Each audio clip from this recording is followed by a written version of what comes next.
What's up, everyone? It's the BumCast. I am your host, HBIC, the head bum in charge, along with Baloney, the Southside bum, and Dougie Freshness. And guys, you all look, I missed the memo. You all looking very patriotic as hell today, and I'm here in one of our sponsor shirts. Well, it's President's Day as well too, so I decided to dress up as Teddy Roosevelt. All right, I guess I kind of look like Teddy Roosevelt. You I guess. do look like... USA's playing right now too, so you're gonna be doing some they win trust busting. You look just like Teddy Roosevelt.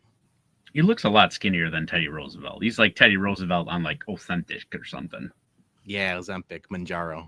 Yeah. You got to get the top hat now and a cane. Ooh. Is that a top hat though, too. right? It's like almost like a bowler, like one of those, or like. Oh, maybe yeah. I gotta see here. Let me look up a little quick. There's this guy. They call him Teddy Goldsevelt. He dresses up like Teddy Roosevelt for all the United States men's soccer games. He's real famous, like super fan. Oh, a lot of pictures. He has a cowboy hat on. Oh yeah, like a cowboy hat, Johnny. Yeah. You could go. I mean, then you're just gonna look like my tios at a quinceañera. Yeah, I don't think I can pull that off. This will do. I like it. How you guys doing today? Feeling good. Feeling good? Vibes are high. Got a day off. That was awesome. Congratulations, Dougie. Yeah, you deserve it. I thought you were gonna get called up to Skokie this weekend. You know what? That was, as I've said numerous times, that was a monumental failure. But yeah, it was a much bigger main than I had initially thought when I started talking shit about it. But still, at the end of the day, you have your curb drains cleared. You are fine. All right, so peek behind the curtain for everyone watching. We're in a group chat, the entire bum cartel with Aaron and Joey P and everyone. And when that Skokie thing happened, everyone's like, "Holy shit!" And I was like, "Imagine if this was Dougie." We were all chatting, and then Dougie, you started talking and spewing off like we knew what the fuck you're talking about. You're like, "I can't believe this is a 36 incher instead of a 12 or everything." And I just imagined the rest of us because I had the same idea. Like nobody knows what you're talking about, dude. Yeah. I was like, you know what? All the times that these motherfuckers talk about soccer and I have no clue this is my time to shine. Yeah, that was your time to shine. Like, this is my sweet spot. So, yeah, I even threw out some terms that I don't even know. You didn't call me. I would have came over. On his day off. No, it's your day. It's your day Yeah. off. You deserve a day off. Friends always come first. Always. Unless someone's inviting, then you're too busy, Dougie. Yeah. I did, dude. I had a bad pimple. I still got it. It's pretty bad. I mean, I've gotten rejected a lot in my life, but never got blown off for a pimple on the forehead. So that one hurt. This hurts. It hurts. Gotta put some toothpaste on it, or like those stars. You see, like nowadays, like all the kids nowadays, they go to school with like acne, like they're almost like Band-Aid, almost like Nelly with the Band-Aid, but they're like stars or circles. And they almost use it as like a fashion trend, but it's actually like for blemishes. You gotta get you some of those sponsored. You know what the biggest ripoff was when we were a kid? That OxyClean, that like WWE sponsored and all that stuff. Oh, like, yeah. All Stridex too? Stridex was one of them. Those shits was just plain alcohol. They just burned your face. That's what happened. Then you walk around, the pimple's gone, but your face is dry as shit. Yeah, dry as hell. So I hope you guys had a good weekend. Dougie had a day off. Apparently you had you had a story. You sent a picture to us earlier. Yeah. Little celebrity photo op right there. You care to tell us story behind it? Yeah. So today was the Blackhawks season ticket holder party kind of thing. Had a merchandise sale and shoot the puck on the ice, skate on the United Center ice, go up to the press area, go down to the locker room, that whole thing or whatever. Well, my big thing and Joey P's big thing or whatever is we go hit the merchandise thing because the merchandise is absolutely unbelievably deep discounted, about 90% off of everything. And so it's just kind of like one of those camaraderie things, dude. You're like at the table and like you're looking through like just piles and piles of stuff. And everybody's like, just kind of like, hey, what are you looking for? What size? And so I'm just kind of sitting there and I'm looking through or whatever. And I'm like, oh yeah, I'm looking for a 2XL. And, and one guy is like XL or whatever. And I look up, I'm like, what are you looking for? And I'm like, oh shit, it's Big Cat. And I'm just kind of like, didn't even like nothing, just kind of like nothing. And then I'm like, that was freaking Big Cat. I'm like, I at least got to go say what's up to the dude. So then I go up to him or whatever, and he was super cool, like any other, Go ahead. Are you telling me this guy was looking through the bargain bin for merch? No chance. He was 100% and bought stuff. Yeah. That's crazy. That's the biggest shock of the. Not that him being nice and him taking pictures is not a shock. I've met him a couple of times. We're gonna talk about USA Hockey in a little bit. I was at the watch party, the TJ Oshie watch party at Declan's. That's the first time I met Big Cat, and I met him a couple of times. Steelers Bears game Monday night. Always good for this time. Always friendly. Asked about the drive to Chicago. Always a nice person. Mm-hmm. But it's just shocking that he's like rifling through the XLs and large and double XLs for shirts. I'm sure the Blackhawks send him some stuff.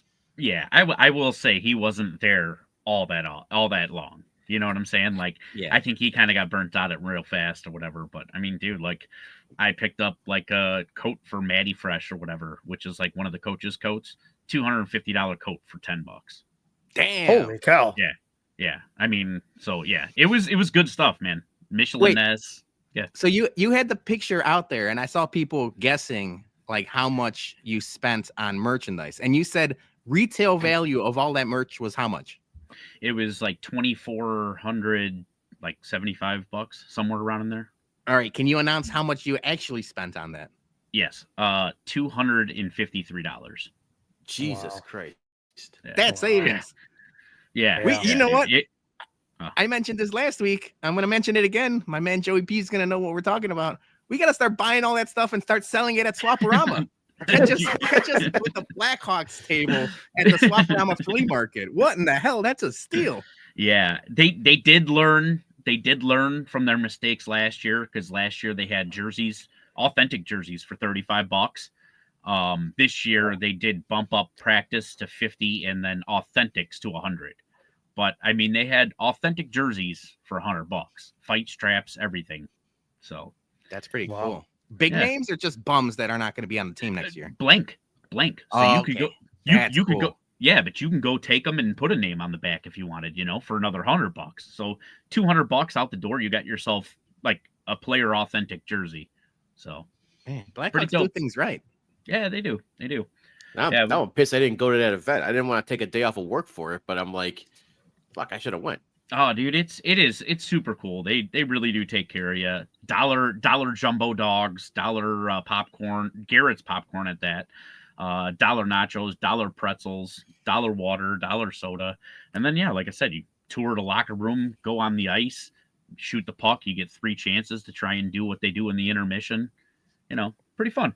Well, that's nice that they did that to the season ticket holders. I mean, they should. I mean, for the amount of money you guys are spending for a not so great team, I mean, they should be, definitely putting those bargains out there and giving those like $1 hot dogs. It would be nice though if they do that in an actual game and do like $1.50 hot dogs and whatever, $4 for beer or something like that for any of the Blackhawks fans that are going to the games, because we've been watching hell for the past couple of years. So, but that's good for the season ticket holders. I mean, that's awesome that you guys get to do that. Yeah, they do. And they do give you a discount on concessions, which doesn't really help when you're drinking with Joey P and Sandy P. But they also do like $100 credit per seat. So I walk into the season with $300. So by the end of game 1, I'm paying for my drinks again. And but no, they do a lot of nice things. They usually do about 5 to 6 events, just all different stuff for season ticket holders. Really cool, really nice. Very, very cool. Yeah. So I think one of the reasons why you guys are all patriotic today is because USA beat Canada on one of the craziest games on Saturday night for a hockey game that I've ever seen. And I have to admit, like, I was a little skeptical at first about the 4 nations facing off. I thought it was going to be, just kind of gimmicky and whatever. This is awesome. Yeah. And now I'm like, I kind of want almost like every other major league sport to kind of do this, because it was so engaging, entertaining. But just the fact that like 3 fights in 9 seconds, like Canada comes out, they boo the national anthem, and then puck drops, gloves drop, fight. 2 seconds later, fight. 7 seconds later, fight. I mean, like that's like old school hockey. And then on top of that, USA down 1-0 in the first. Then they come back win it 3-1. Fuck you, Canada. Yeah. And now we gotta face them again on Thursday. But 4 Nations, I'm sold, guys. That I got the game on in the background. It's tied right now. I mean, not that we don't need to. I mean, beat Finland, but we're already going to the championship, I guess. But this is awesome. It completely fucking cucked NBA All-Star Weekend, which was we can talk about this simultaneously as well, because like that was like the biggest shit show of that I think the NBA has put on for a while. I mean, it's been bad for a couple years. We've known this. We've known that the dunk contest and NBA Saturday night isn't what it used to be. But yeah, Jason, you graciously invited all of the bums over on Saturday. You said, I got the 2 TV set up. I'm going to be watching the dunk contest. And I sent the text out. I was like, I got to watch USA Canada. I wasn't going to come anyway, but I was like, I knew I was going to watch the hockey game. And you're like, oh no, that'll be on TV1 or TV2, one of the TVs. I'm like, oh, well, that's better. But yeah, man, it's always been this way. At least from what I can remember. I talked about, being at Declan's for the Barstool watch party with Chief and Big Cat. This was, almost a decade ago, the TJ Oshie game. But you always get up for these type of games. And, with all of the extra political stuff that's been going on within the last couple months, you knew this game was going to be big. And boy, did it deliver. We said it saved the weekend, and it really did save the weekend because there was no football. I really don't care about the All-Star game. We're going to talk about SNL 50 later, but I needed something to fill the football void, and this just swooped right in, and I'm all in. Like, obviously the 3 fights in 9 seconds set the tone, and like I was upstairs in the living room watching, the kids were running around. Julie was like, what is this? And then like I was like explaining it, and I'm like, this is awesome. Like immediately fights. Yes, we're in. The only thing that's worrisome, you got to do it again on Thursday. All of Saturday don't matter if they don't do this again on Thursday. And that's what's tough, right? It's only 4 nations. It's a quick tournament. Because it is during the season, it's taking place of the All-Star game, which I think that's the way to do it. I think the NHL has announced that they're going to do this more going forward. I know they're doing another like in 2 years they're going to do the World Cup of hockey again. They're bringing that back. Awesome, but going forward, like now that I'm like, we're all smiling. We got the USA stuff on and everything else. Do it again on Thursday. Otherwise, this is all for nothing. Right. Yeah. My 2 things, and I just can't wait. My MVP is the NHL for this and the NHL players. As you were saying, you've got every single league ramping down their all-star games, softening them up. And here we are. These dudes are out here fist fighting. They're, possibly putting their own teams in jeopardy for their nation. Does that, my nipples are getting hard talking. Attaboy. Wait, why just the nipples? I see it. I could see them right now. Jeez. It's just like, it is so inspirational. Like, this is what it should be. You know what I'm saying? This is like, I'm not trying to sound like old man yelling at cloud, but like, man, when Pete Rose used to go in, sliding in hard during All-Star games, like shit meant something. This means something. And you know what? My second point, who should be sucking the NHL's dick right now? The Olympics. Because next year is the Olympics, and all it's doing is leading right into this Olympics. And I saw a little commercial for it. All it's doing is hyping it up, because that first Olympic game, no matter what happens on Saturday, no matter what happens on Thursday, this Olympic, that first matchup between Canada and US for the Olympics is probably going to be one of the biggest draws in probably a hockey Olympic history. I'd be willing to bet it. The only thing that sucks about the Olympic stuff though is they used a bigger rink They don't use Right. they don't use the NHL size rink. So Yeah. I mean, maybe you don't get as much scoring. Yeah. During the Olympics, but you're 100% like that. You're gonna see these teams facing off again a year from now. Yeah. Well, yeah, and I mean, like you mentioned, credit to the NHL and the NHL Players Association because they're back in the Olympics. For the longest time, the last 3 Olympics, they've been using amateurs. Yeah, it's been or 2. I don't think I think it's at least 2. But either way, because the pros are back. Yeah, because a bunch of the Hawks won Canadian gold, like Keith and them, and but yeah, it's just. You know what I love about this kind of like, I don't know if any of you guys did know that they had this change of format, that they were going to have the All-Star game, that they were going to switch it up to this 4 nations. I didn't. I for one did not know that they were going to switch this up. And then, obviously when I was like, I told you guys that, I was looking forward to the Illini Michigan State University game. And then, I was going to watch the USA versus Canada. I'm so glad that the United States Canada game really filled my void, because I don't want to talk about that other thing that happened on Saturday, but or I will actually, I will talk about it at the end, but it was so great to see, because, Peter, you brought up the whole TJ Oshie thing. I remember back in 96, it was a big, anytime it's the United States and Canada, it's always a big deal. We have very great players from both ends. And obviously, Canada's always had the upper hand over us.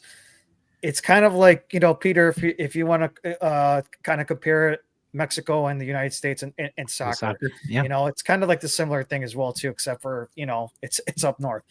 But I'm so excited. I had to put on the jersey. I was doing the shots. I don't think anybody else in the Bums were doing the shots. I came up and I was doing the shots for us. I stepped up. Yes, I normally don't do this, but yes, I went to go step up and I took some shots, and then I got drunk. But credit to you.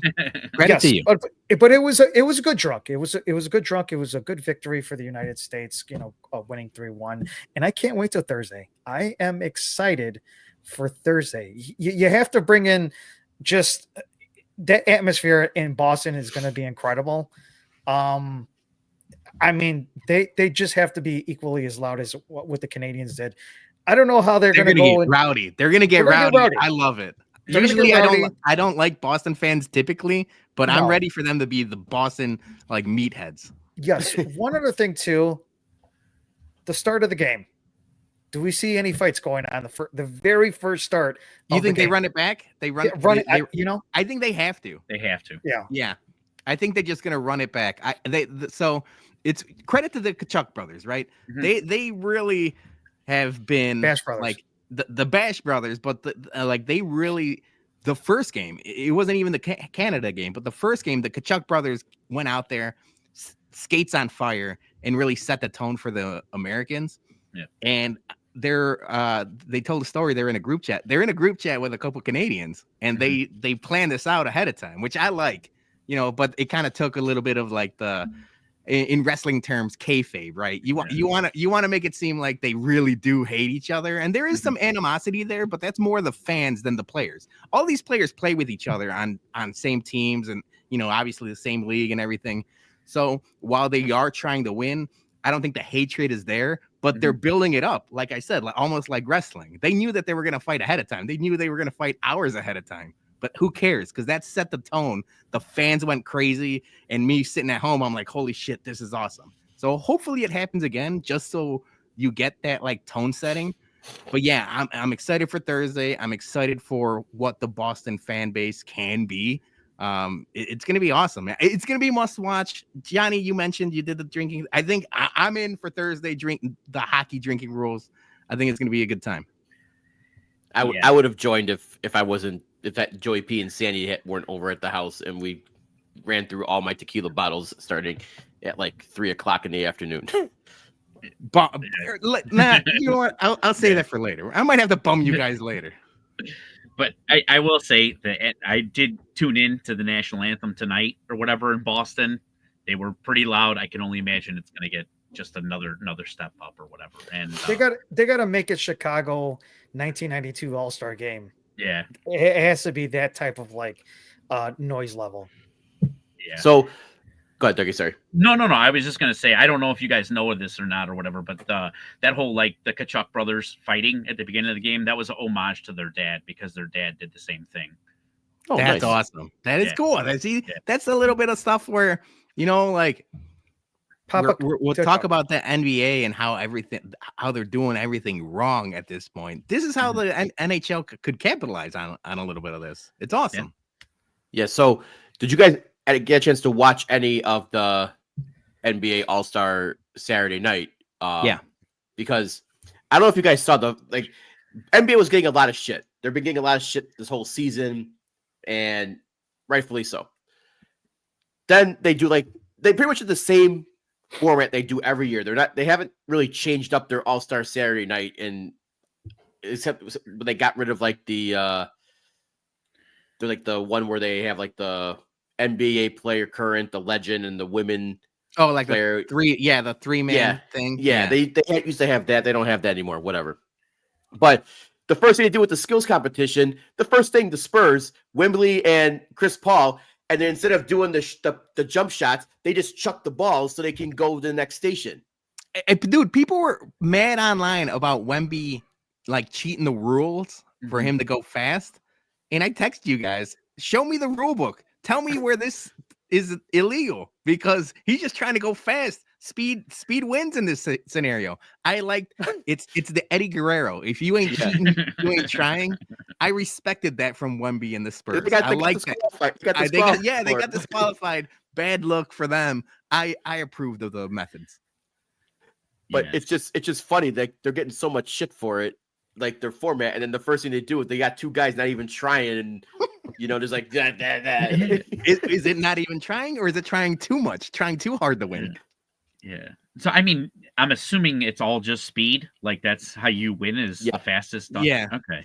That's a terrible. Like it should be like speed and accuracy or something. Like, so there is parts of it. So like there's some stations where you have to bounce the ball through the goal, and that part you can't skip. Okay. But like the shots and everything else, you can just fake shoot it and keep going because you don't have to make it. Stay there until you make it. You get 3 chances at the most. So they were just going like Yeah. The dunk contest I think is bad now. I mean, we had Matas in there, and I felt so bad for the kid. He was trying so hard to get that first dunk, and then he couldn't. And then I'm not taking anything away from Mac McClung, but you got a white boy G leaguer showing you up 3 times in a row, guys. But at least he's putting in the effort. Right. That's what I respect it, but I appreciate it. But NBA players have some fucking pride for your status, for your position. Like, do something. I will say one thing though, that one that he did over the Kia is a lot more impressive than the one with Blake Griffin. Yeah. The fact that Blake Griffin is a lot taller, bigger, he did it just over the front end of the car. And to me, I'm just like, oh my gosh, my mustache is falling off. To me, that wasn't really impressive. When it happened the first time, I'm just like, everybody was like, oh, he jumped over a car. Mac jumped literally over the car and did, literally something a lot more better. He did a reverse. What Griffin did. I mean, I didn't see it live, but I did see the highlights and all that. I thought it was really good just for him. Like, and then I see, yes. And then for everybody else, I'm starting to see like, all right, let's all run it back. I see like Levine, I see Aaron Gordon, and I see Jay Morant, like, all the slam dunk contest. It's just so hard to do stuff nowadays because I feel like everything's already been done. It's too repetitive. The All-Star game isn't, I don't know if it's because we're older and it's just like we've seen it all, but it's the festivities is not what it used to be. So I just feel like it's not like appealing to me to watch the slam dunk contest. Watching watching that 4 Nations one was very appealing because that was just so it was like it was just your country is involved and all that stuff. So it got you involved with it.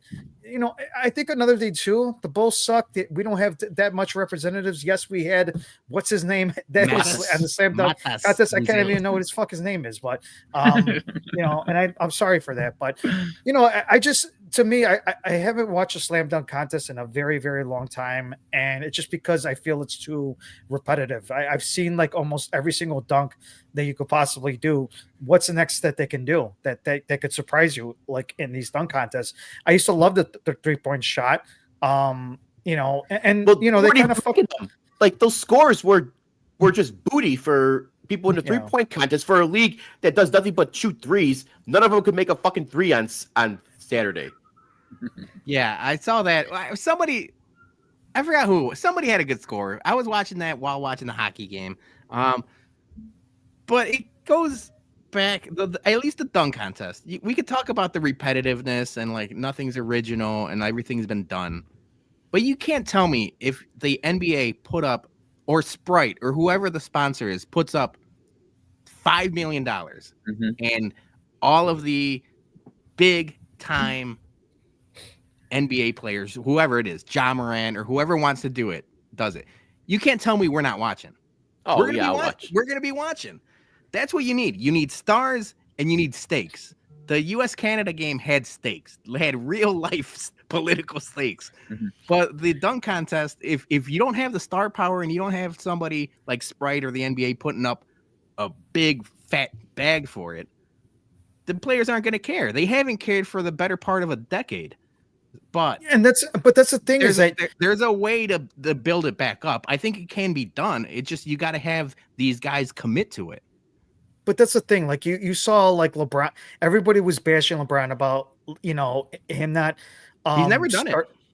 Yeah, no, I know it's not the slam dunk part. It's him just bowing out at the end when there's other players that you could have put in that All-Star game. If he was hurt, okay, next man up. Somebody more deserving to go in there.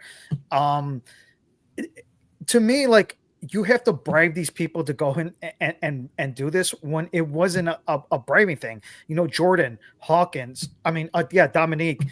You had all these great slam dunk basketball stars that would do these slam dunk contests. Vince Carter, you know, when he was doing it, that was fucking great. It's just like, to me, if you have to bribe him, I still don't have any interest with it. To me, it's like I don't care. Like, you have to like go and like bribe him to do something. It just, I don't have any interest in it. If they don't care, I don't. That's my thing. Yeah, it makes sense. And NBA, for their credit, they tried to change the format for the All-Star game, but in some way they made it worse when it was just Kevin Hart on television for like 3 hours. Dude, so I'm glad you mentioned that. If you want, keep going if you want to keep going. But that was one thing I noticed is the announcing for both the All-Star Saturday night and during the All-Star game when it, you know, mattered. They just have people just diarrhea of the mouth on microphone. It's hard to keep up with stuff. There's like 10 people talking at once. You get people on the sideline. There's someone else talking. I was like, holy shit. And even like, Kevin Hart, and they get all these people who are supposed to be funny. But at some point, it's like, just announce the game. Yeah. Do not give a fuck.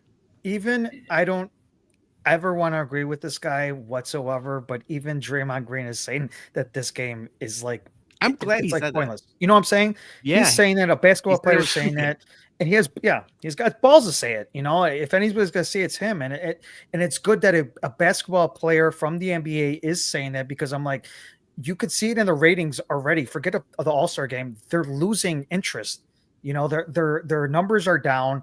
And then there's another thing too, is that, you know, markets like Chicago, when, you know, a lot of people, like, they had to change the whole network thing, that numbers is down as well too. So that's why a lot of the stuff is down. Obviously, you know, Jerry and whatever, but like, as a whole, I just think I used to love basketball. I used to love the NBA. I just think the lack of star power, the babyish of LeBron James all the time, and just it's a big turnoff to me, and I just don't have any interest with that anymore. All right, so I've seen this floating around. It's not an original idea. I saw it a bunch of different places, but I saw what happened with USA Canada and how successful that is. Can they turn the All-Star game into a USA versus international thing? Would that matter? So what would be the 4 teams? USA, No. France? Even if it's just 2 teams, even if it's just USA versus the world, and you got Giannis and Jokic and everyone else, and at least Johnny, you're saying no, because I thought that might at least change things up a bit if you do it once to where they've already done that. They've already done that before. It's gotta matter. If that's the problem, it doesn't matter. Yeah, it just doesn't matter. Like that's what I'm saying. I mean, if something were to change, like where it's like a great idea, where like they kind of do the nations thing, where they do like the United States and I don't know, France or whatever, maybe I may have a little bit of interest. But again, it's just I just feel like these guys don't care. They don't give a shit, and that's my thing. If they don't give a shit, I don't. I'm not gonna watch it. So to me, I just can't watch. Like I'll watch the All-Star game for baseball. I'll watch that. Even though it's a little goofy now, but it used to matter a lot. It used to matter back in the day. Dougie, you were mentioning the whole Pete Rose thing. That was in an All-Star game where he knocked a catcher off, and I think he dislocated his arm or something like. Yeah. It's just these guys are just, I don't know. So now this is a question. Is it a question of now because we're older too? Do you think it matter? Like when we were kids, it mattered because I mean, I didn't miss any All-Star game or any big game of sports because I was, 12, 13, 14 years old. And that's all I cared about. Do you think like kids that are of that age, it matters to them as opposed to us? We're jaded 40-year-olds with the podcast that like, obviously it's like almost benefits us if it sucks more than it was good. Yeah.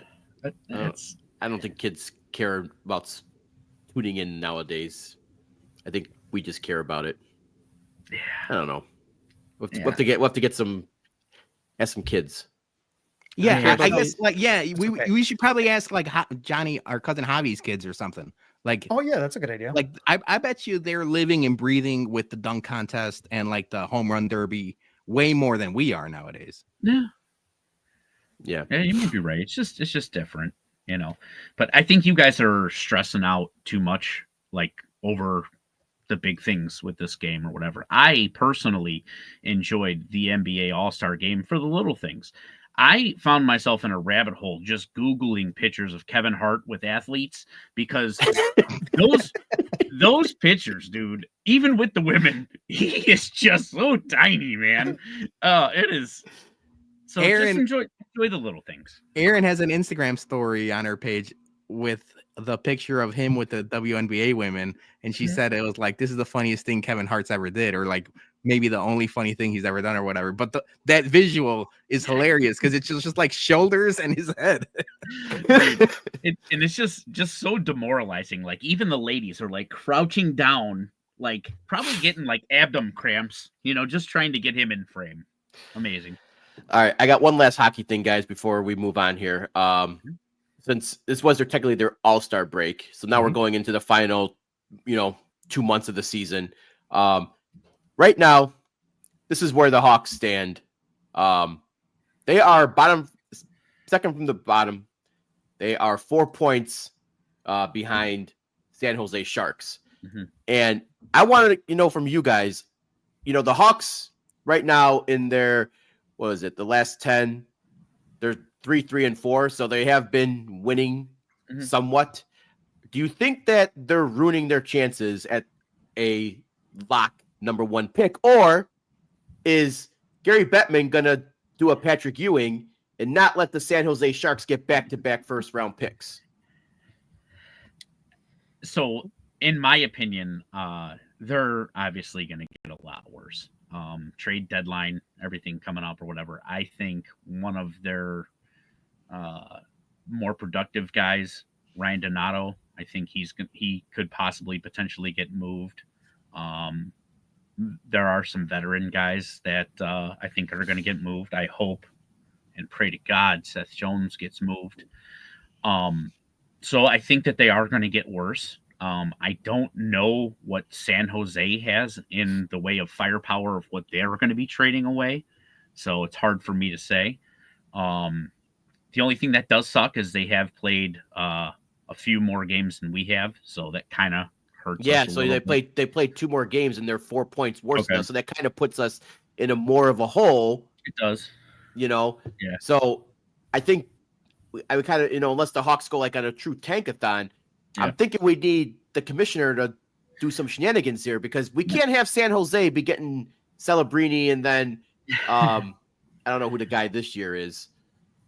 Yeah, it's not as like illustrious as the last two drafts or whatever. It is, from what I read, it is a like top line defenseman again, which is which goes to my Dougie. We had this argument last year when I was all in on the demigod, the Russian, and he's been fairly productive of late, and I was like, the Blackhawks, while bad now, they have almost a backlog of defensemen in the minor leagues, and if like you do luck in or fail to the number 1 draft pick overall, are you drafting another defenseman knowing that you could have had the demigod last year? I saw this and I'm like, son of a bitch. I don't want to pat myself on the back, but I was like, I was right. They should have drafted the forward when they had the chance. So this is what I will say. Yes, of course you draft another defenseman. Defensemen in hockey are like O-line D linemen in my book. You can't have enough of them. They're very easily tradable, so you get another guy that's better than the guy you drafted last time, move the other guy. You can move defensemen. That's how I feel. Yeah, and I'm looking at this as like a casual, like I'm not X's and O's. I'm not there every day like you and Joey P, or how Barstool Chief lives and breathes with the Hawks or stuff. Yeah. But I do, as a casual, while I'm watching the games, it's like we keep saying, Bedard needs help, Bedard needs help, Bedard needs help, and you keep drafting defensemen. While it is going to help the team in the long run, eventually he needs a top line forward, a partner, someone that you can work with, right? Yes, definitely. But I think that comes with signing guys. Because if you get a guy like him help, you want a guy that he's not teaching them how to play. You know what I mean? So he needs that more veteran guy. And I think that will come. And that's what you have to pay for or trade for. So I do believe that it'll come. If they draft it, great, but it's gotta be somebody that they're not like, Bedard's training him how to the ropes of the NHL. So he's like, you had coming and ropes in the same sentence. Hello. I like that. All right, that wraps up our hockey talk here. Before we move on to some other stuff, some Bears, we got to pay a quick bill from our sponsor. The Original Chickies Beef is a proud sponsor of the BumCast. We've got the ultimate food hack for you. Next time you're craving something absolutely delicious, you've got to order not 1, but 2 mouth-watering slices of pizza. And trust us, the bums know a thing or two about pizza. Make sure you check out their pizza specials. Get 1 jumbo pizza slice with a drink for just $8.50 every day. And every Monday, while you're getting ready to watch the BumCast, get a large 16-inch pan or thin crust 2-topping pizza for just $16.95. So for dine-in, carry-out, drive-through, and delivery, that's the Original Chickies Beef, 4152 Roosevelt Road in Hillside. And tell them the Bump sent you. All right, before we get to some Bears offseason talk here, quick thing. Whiskey at Comiskey, March 27th. Tomorrow, the form is going out for the tailgate. So this year we are doing a little different. We have a Google form set up so we can keep track of everyone who's showing up with guests and all that stuff, so we can keep accurate counts for food and drink. So it's not going to be previous years it was RSVP in the comments. Not anymore. There's going to be a form, so that'll go out. That's will be pinned on our profile page. And as a reminder, we keep all this free for everyone. So anytime you guys support us, whether it's for merch sales, super chats, buying a hat from ours, all that goes right back into our tailgates. It helps to keep it free for everyone. So we lost Peter, so there goes my slide. So yeah, that keeps it free for everyone. So we appreciate all you guys' support. And keep in mind, until the end of February, we have a raffle for our Bourbon Bums merch. So if you buy any of our Bourbon Bums shirts, you get automatically entered to win your choice of a bottle of Blanton's or E.H. Taylor, and you're going to get a mystery bottle from yours truly. I'm going to just throw in free of charge. And if you go to our sponsor, Green Valley, you buy one of our Bourbon Bum store picks, proof of receipt, you'll get automatically 5 entries into the contest. So 1 shirt equals 1 entry. So more merch, more entries. So thanks to everyone who's already joined in to the hopper. And we can't wait to see who's going to win it. And then obviously party with all you guys in less than a little over a month. So it's going to be good stuff. Yeah. You want to share the sad news about what our people at Buffalo Trace are doing that are going to make those couple of bottles even more desirable?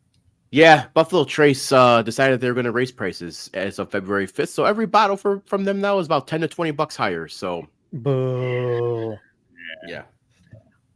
We lost Peter. Apparently his mic broke. So that's okay. So we're gonna move on until he gets back in here, because we're gonna start talking. We're gonna do a little Bears talk here, and I did this for the beginning of Bears season with you guys, and I had my hot take 5. It was my true or false, and it was like things that were going to happen in the season. So now I want to do the off-season edition of things that are going to happen this season. So we're going to do our hot take 5 Bears off-season edition. So I'm going to ask you guys a couple true or false questions, and I just want you to tell me if you think it is happening or not. Okay. All right. Question number 1. True or false? Ryan Poles will make a trade for an offensive or defensive lineman.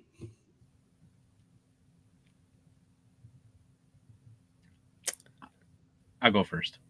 I do think that he will make some sort of move for an offensive lineman. Is it? I'm not saying move. I'm saying specifically a trade. Yes. I think that yes. I think that he's going to have to. He's going to have to go for a veteran guy. I'm going to say no. The amount of draft picks that we have, we got to keep as much as we can get, and we could get through free agency. I feel more we would be able to get somebody like either whether an offensive line or defensive player, rather than trading like a second pick or a third pick, because then you don't want to get into a situation where you're losing picks and you really need them to boost up that either a young offensive line or a defensive line. You just got to get it right. But I'm going to say no. I don't think that he should. They got cap space, and plus they're going to.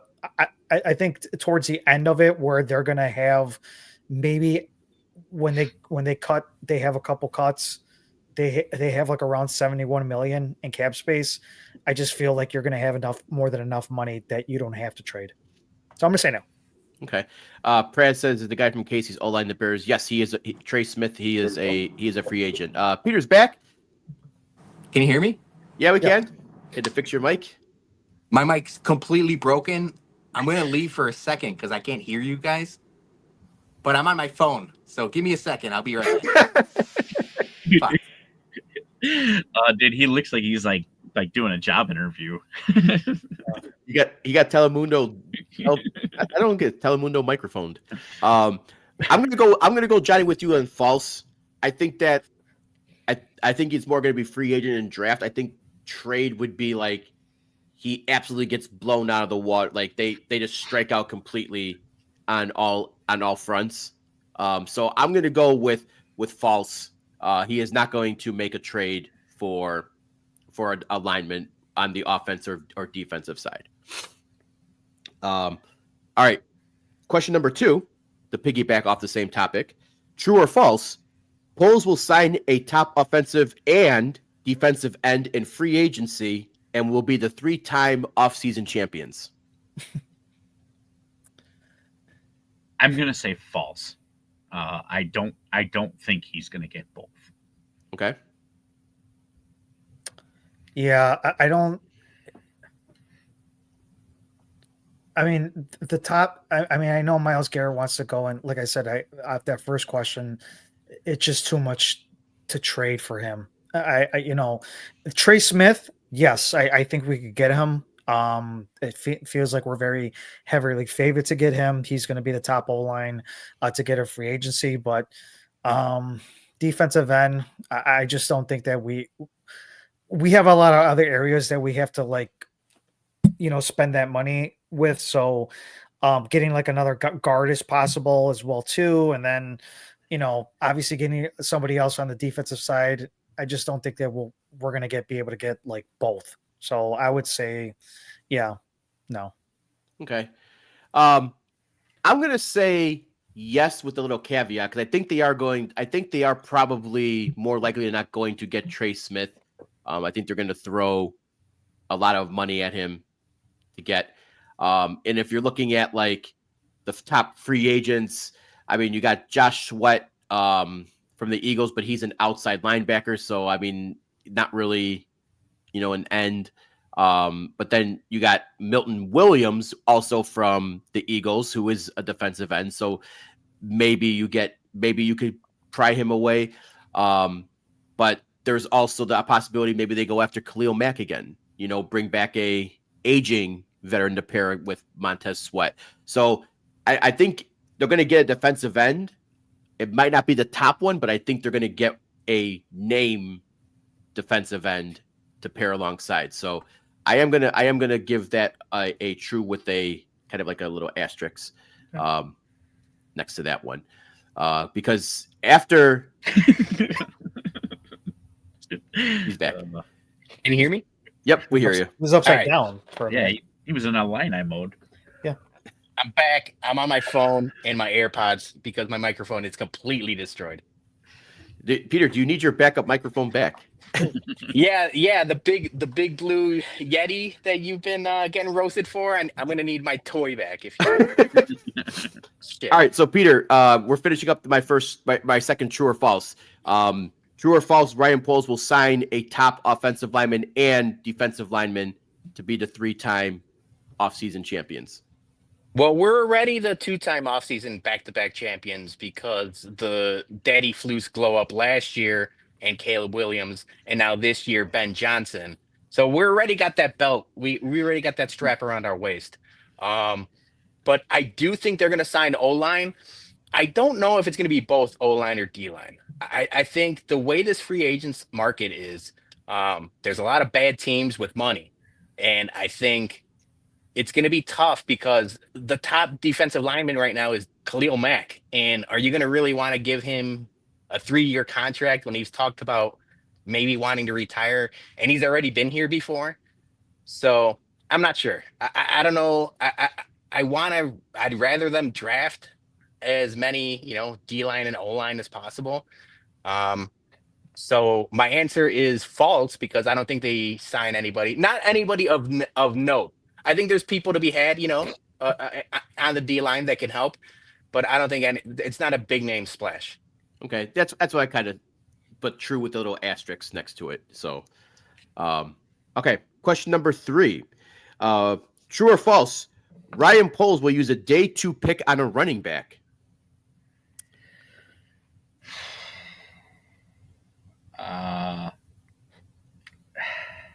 You could. False.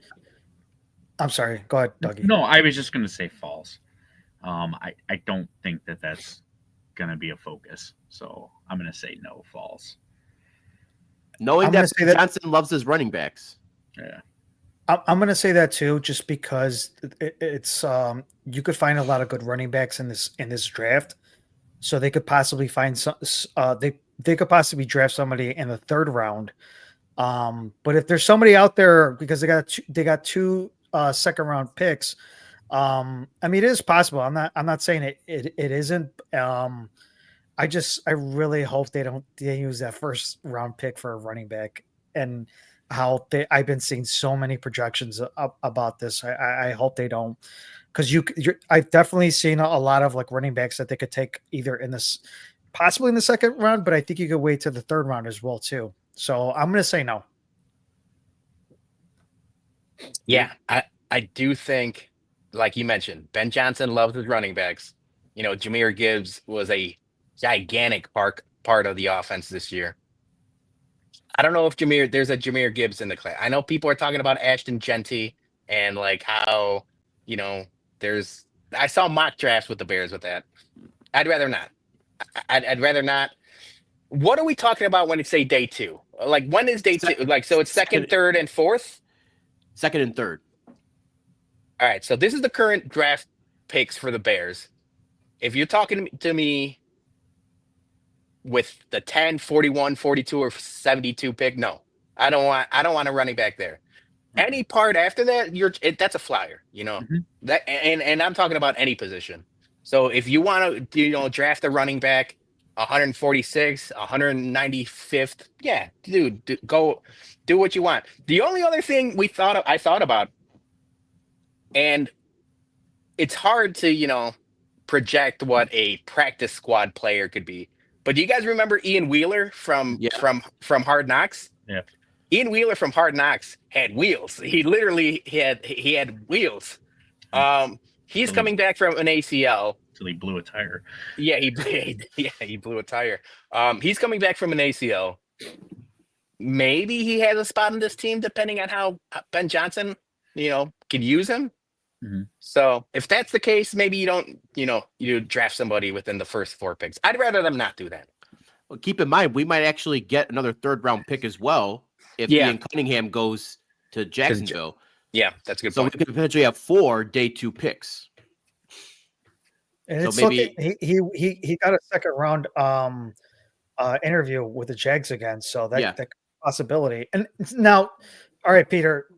So if they do get that second, third round pick, then are you okay getting a running back at the third round? No, I still want, because I think the cutoff to like where I expect people to start or even like be productive, maybe not start, is like right at the beginning of the end of the third, beginning of the fourth, right? If you're beginning of the 4th round pick, there's possibilities you can make some noise in your first or second years in the league. So that's where I'm like, draft as many O linemen. If you're telling me you're going to draft a running back, maybe draft another center, because you could never have too many centers, and we just haven't had a center since Olin Kreutz. Mm-hmm. So I'd rather them use that extra pick on the line or D line, like we mentioned before. How do I sound? I feel like I sound like shit. You sound like you're talking on a cell phone. Fucking hell. It is what it is. It is what it is.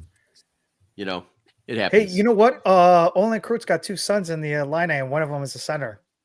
Pretty good. There we go. But he's not going into the draft this year. It'd probably be something like next year, but he's a center. I think he's pretty good. And that's another thing too. If you're going to get somebody on an offensive line, please get it from somebody from either Iowa, Wisconsin, Notre Dame, or Georgia or something like that. Right? I mean, they always like produce great offensive linemen. So just kind of keep that in mind, Pauls. If you're out there and you hear me. Mm-hmm. Yep. All right. Question number 4 for you guys. True or false? Bears will make a surprising cut to create more cap room for free agency. I think false. I just don't. I can't even think of like who would be a big enough surprise. Like Tremaine Edmonds. Yeah. Just doesn't jump out to me right now. I think they're gonna like, they'll make obviously they're gonna make cuts, but it's not gonna be anything like surprising where it's gonna be enough. Like I said, they're right now at 66. I said with some of the cuts that they're gonna have, they might get up to 71 in cap space, but that I kind of feel like that's where we're gonna be at. So I'm gonna say no. Yeah. I don't think at this point. I mean, Ryan Poles knows what he has, but we've got Ben Johnson, first year head coach. Dennis Allen is, has been a head coach in the past, but he's never worked with the Bears before. You got to kind of figure out what you have, and that goes back to your first question, Jay. I know I wasn't here for that, but like, are they going to make a big splash, or even if they cut somebody?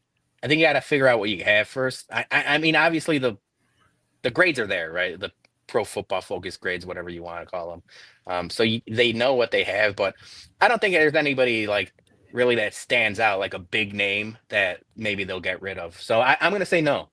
Okay. Yeah, I think they actually might make a cut if they feel like they can get another top one of the because they have so many holes on the offensive line, right? And if you look at there's a guy Drew Dahlman from Atlanta, he's like the top center on the market. Obviously, Trey Smith is going to be a top guard, and he's going to get a shit ton of money. So I feel like if you're going to go heavy on a free agency for the line and you're going to sign the center and a guard, you're going to put up a shit ton of money right there. And I feel like there might be a cap casualty, even though they got the space. I feel like there will be someone that a recognized name that is going to make it. So I'm going to go true on that one. Okay. And then my last one here for our hot take 5. True or false? Ryan Poles will, for the first time in his career, move up in the first round. I'm going to go false. I actually think that if the right guy isn't there at 10, I could see them moving back. And that goes all the way back to question 1, where I think that they're going to get their big move. They can trade back, grab somebody's veteran lineman, give me some picks, deuces. I think he stays at 10. I think there's going to be no surprises. I mean, if you have that, Will Campbell, offensive tackle, or somebody out there, if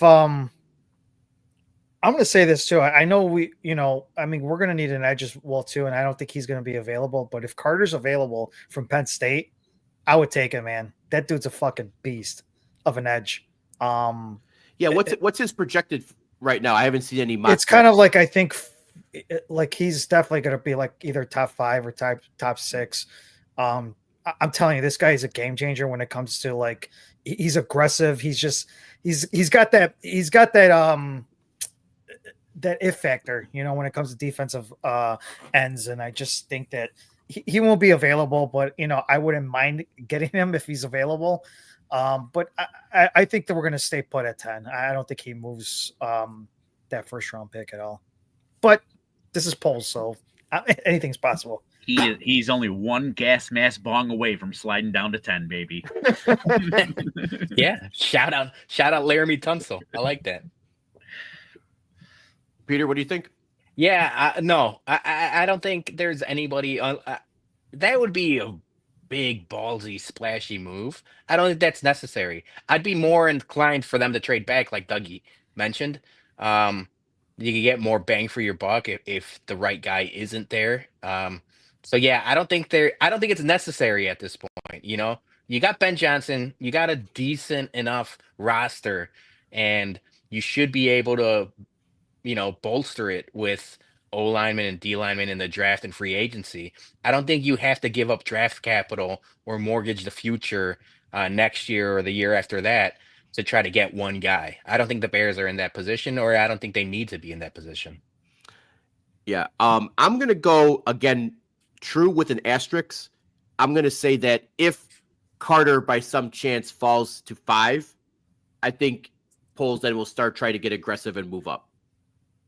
I don't think he's going to jump too much, but I think you saw what he wanted to do with Rome Odunze last year, and Ian Cunningham pulled him back. If Ian Cunningham goes, he doesn't have his safety ledge anymore, right? So he's going to get the itch, and we don't know who the muse is going to be, walking him back off the cliff. So if Carter by chance falls to 5, I think he might get the itch, and he might start trying to be aggressive with moving up. He might go before 5. Yeah, so right now. That's why I'm saying I think with the caveat, I think if he's not going to move up to take second or third, but I think if he drops a few positions, he might try to move up. But if you look at the history of like teams moving down from like the 10 or 11 position down to the top 5, that's a pretty penny, dude. That's a hefty, like if you're talking like 8, 9, 10. Do you remember like obviously the Jalen Carter situation? Yeah. where the Eagles moved down one spot? That I could see happening. If it's one spot, maybe 2 spots, I agree with you, Jay. Maybe he has the balls to do that. 10 to 5 is a gigantic move. Like that I don't think you're mortgaging the future for that.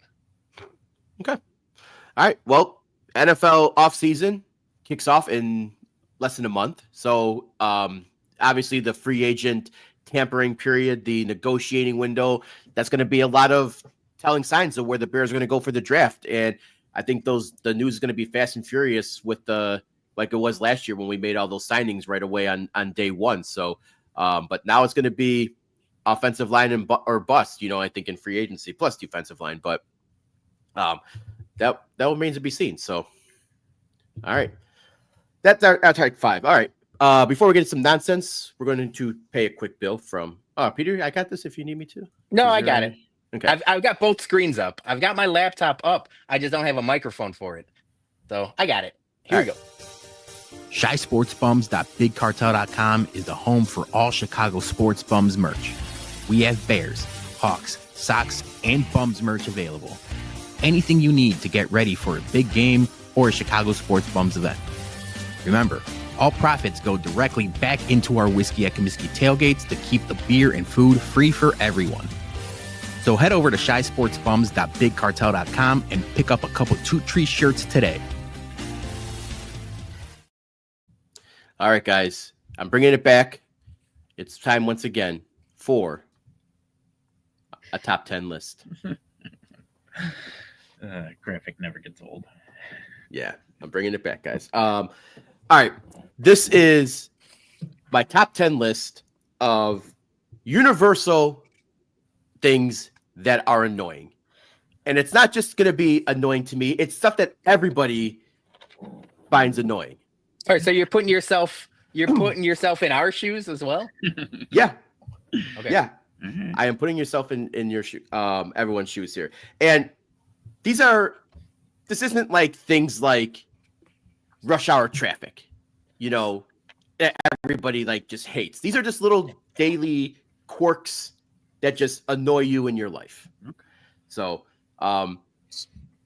hopefully you guys relate to these, because if not, then this was all for naught. All right. Number 10, and I just said that, but Peter and Dougie, this might not apply to you guys as much. Oh, here we It's go. more of a white collar worker kind of thing, but it's midday mandatory restarts for your work computer. I'm sure Johnny. Yeah, I get that. It is annoying considering the fact that if you're in the middle of something and all of a sudden it just restarts out of nowhere, and you have to you have all these windows open and everything like that, and it just, I'm not gonna say it ruins the day or anything like that, but it is annoying. I will say it's annoying. Question. Yeah. Why is it mandatory restarts? Is it something IT's pushing? Yeah, it's or like is it for security or it's like security IT reasons. IT makes you like reboot your computer every 2 weeks if you haven't. So it can just reset and install updates if it has to. But instead of doing it overnight, they'll do it at 1 o'clock in the afternoon when you're in the middle of work and you have everything open, and it's here comes the reboot, and then you're trying to fucking go and close shit and save, and it's annoying. Gotcha. I was in a couple meetings today, and I thought that was going to happen because it told me you had to restart, and I was just like, oh, let me just get through this meeting, and then you could restart whenever you want to. It is annoying. I agree. All right, number 9, being on hold for more than 5 minutes. If you ever have to call a place and you don't get through right away, anything more than 5 minutes, the blood pressure starts rising. All right, question for you. When's the last time you were on hold? How often are you on hold? maybe the pizza place on Fridays when they're busy, you're on hold for 3-4 minutes at a time. What are you on hold for more than 5 minutes for? I mean, if you have to call like customer service for Karen stuff. Yeah, for Karen's. No, like if you're making a doctor's appointment, if you can't do it online, you got to talk to someone. You got to, I'm just saying, being on hold more than 5 minutes for any situation, it's annoying. So do you give it 5 minutes, or do you still like stay on the line? No, I'll 5 minutes and I'm going on with my day. Okay. I'll call back at a later time. Yeah, I don't. If I'm on hold for that long of a time, I mean, if it's something where I know it's going to take a while, I'll be like, all right, I have to wait a little bit. But if there's times where I'm just like, fuck, I really need to talk to somebody in the customer service and it's already 20 minutes. I'm like, fuck, I guess I should just hang up at this point. Yeah. I do get very annoyed with that, and I do have to deal with it, and there's nothing I can do about it. It's when I'm calling in a Julie locate for a water issue. Oh yeah, that's a good point. And I do the same thing. Yeah, the hold times, especially like during the winter, dude, and they tell you right out of the gates, they're like, hold time 17 and a half minutes, and you're like, fuck, yeah. So I can relate to this one big time, and there's nothing I can do. I can't call back later. I have to wait and get it done. So yeah, that one resonates with me. All right, number 8, forgetting a bag of groceries at the store. Did you ever get home and realize you forgot a bag of groceries? No, you never have. I'll have one that where I forget an item at the store where I'll be like, oh fuck, I forgot some breadcrumbs or whatever the fuck I need. But yeah, that happens, or even I remember like paying for like a box of cereal and then they never bag it. So it just stays on the like little end of the thing. And then I go home, but not for a full bag. How are you forgetting a full bag? There's people bagging your groceries. So see, now this comes into me being a nice guy. A couple times it's happened to me. I go to the store. They got the cashier. I go to help bag my own groceries because I'm trying to be a nice guy. And then sometimes what happens, I bag it and then I go to pay, so I'm not holding up the line. So I grab all the stuff that is already bagged, and I forget the bag that I bagged. So that's a you thing then. That's a you problem. Okay. That's not an anybody else problem. You know what? Okay, then that's a me problem. I thought that this happened to more people that they forgot a grocery bag at the store, just grabbing stuff. I do bag my own groceries whenever I can. Like the local Jewels, especially when I go to the Jewels, like sometimes there's not enough bag people, so I make a game of it. I like putting all the boxes in one, all the cans in another. I feel like I'm a good bagger, so I don't mind doing that stuff. But yeah, I don't forget stuff. All right, I guess I gotta stop bagging my own shit then and make them work for their money. All right, number 7, getting a pimple on your earlobe. Oh. That's bad. Nothing's worse than inside the nose, though. Yeah, those inside the nose pimples. Yeah, the nose one is the worst. The nose is bad. Jay, you're saying where? Like your earlobe. Yeah. Oh, because the back of the ear sucks. That too. Yeah. But I feel like anytime you get them on either on the earlobe or back of the ear, those are like the most painful fucking pimples that you get. And no matter, you put your head down, it hurts. You have headphones on, it hurts. Yeah. Fucking pimples on the earlobe. It's just the inside of the nose that it just irritates the fuck out of me.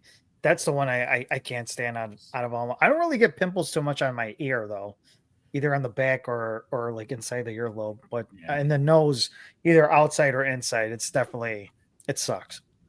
The good thing with those ones is inside the nose, earlobe, you can still go out. Get one on the forehead. Your plans are canceled, brother. Let's see that. Put a Band-Aid on it or something. Let's see that bad boy. You can't see it. You can't even go out. Yeah, you can't. Look at that thing. I can't show up to Jason's house like that. Sure you can. No, all the mirrors he's got. Nah. Yeah, that's true. It'll focus. It'll bring attention to you. All right, number 6. This is a poop one. It's Okay. endless wiping.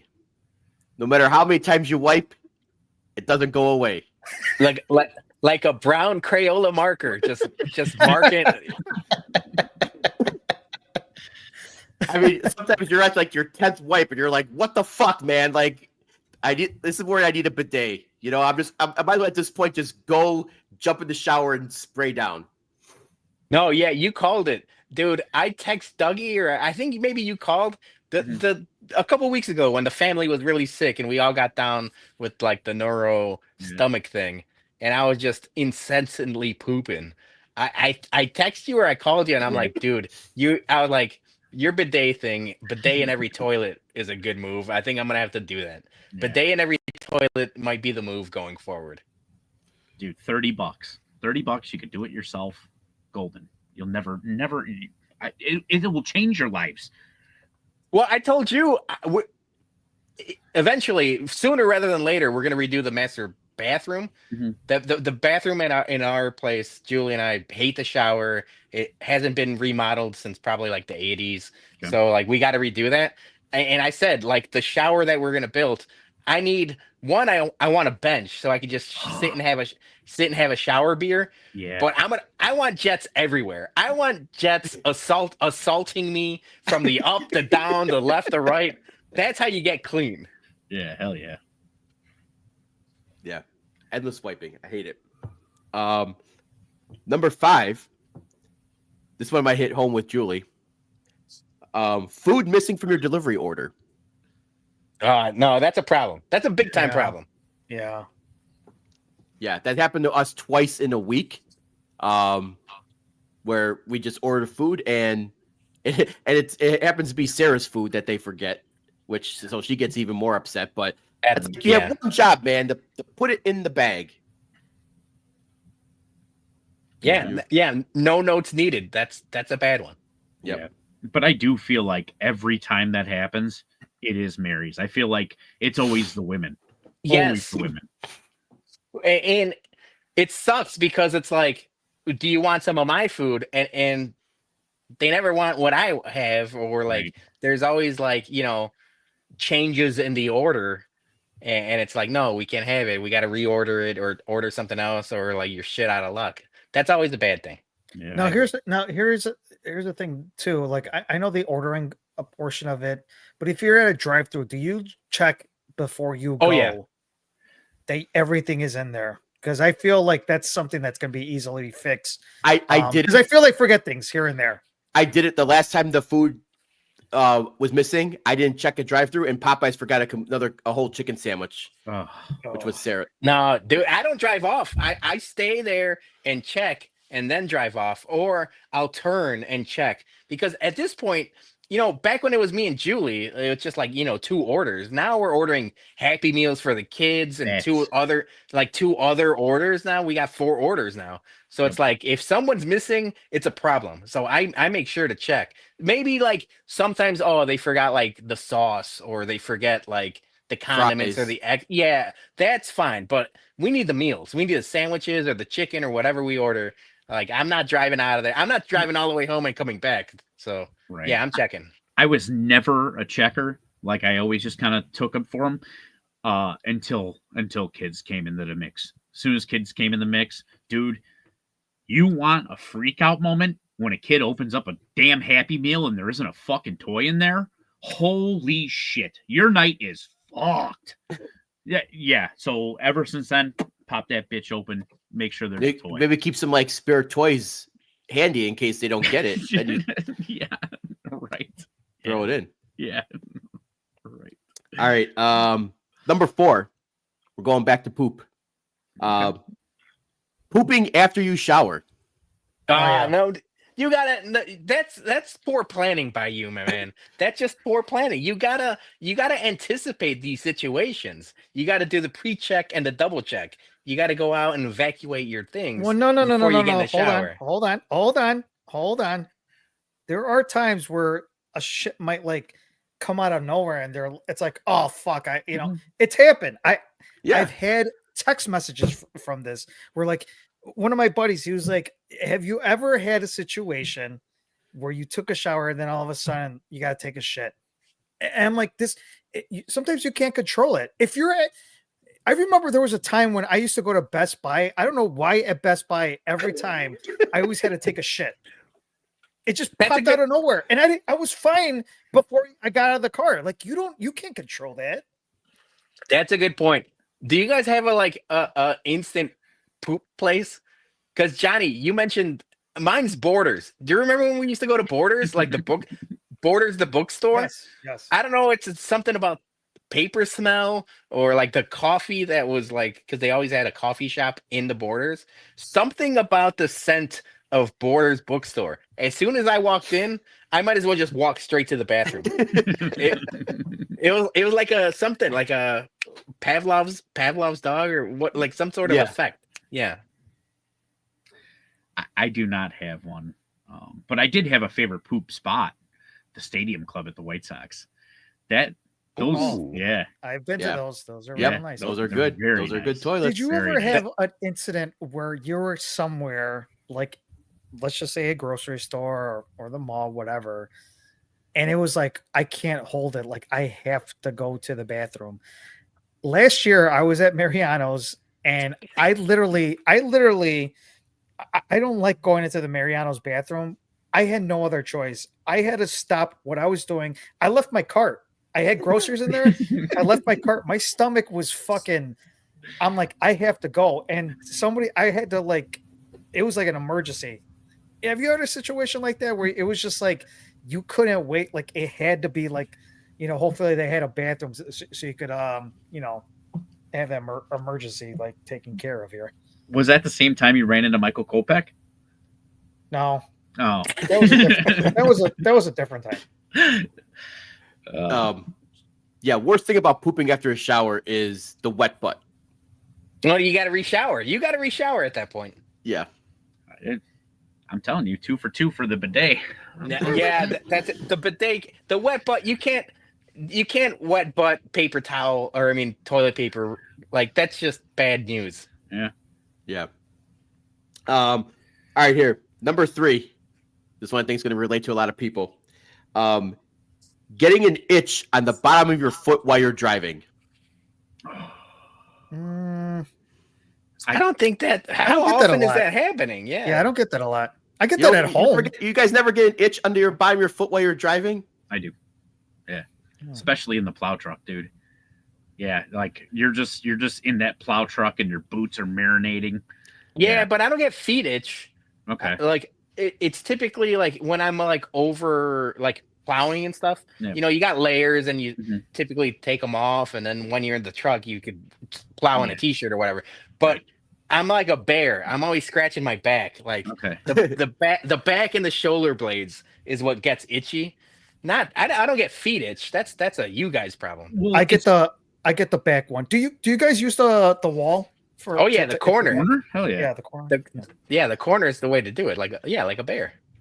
But it's specifically like when I don't know that I'm going to be in the plow truck and I think that I'm going to be working outside and I wear the extra like hot socks. That's when I get the feet itch, and it's sweat.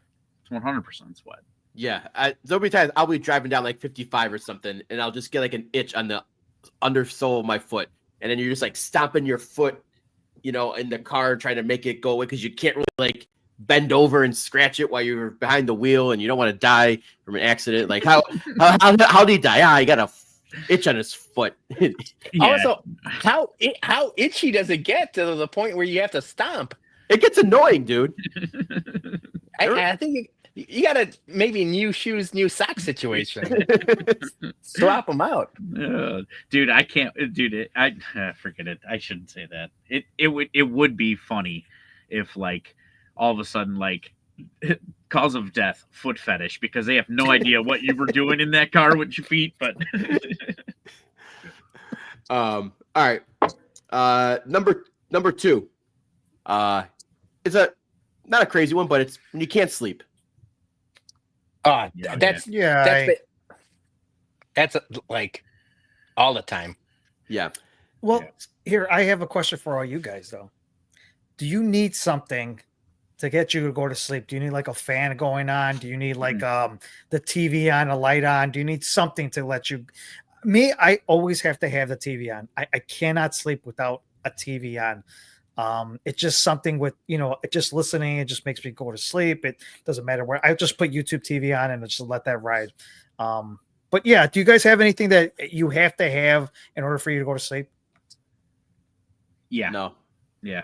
And you guys are probably going to make fun of me, and I don't give a shit. Okay. Three things I need to get a good night's sleep.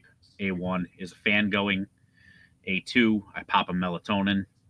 And A3, I put on these feet detox things. They're like pads that go on the bottom of your foot. You put onions on your feet? Basically. Yeah, the onions with the socks and the tape.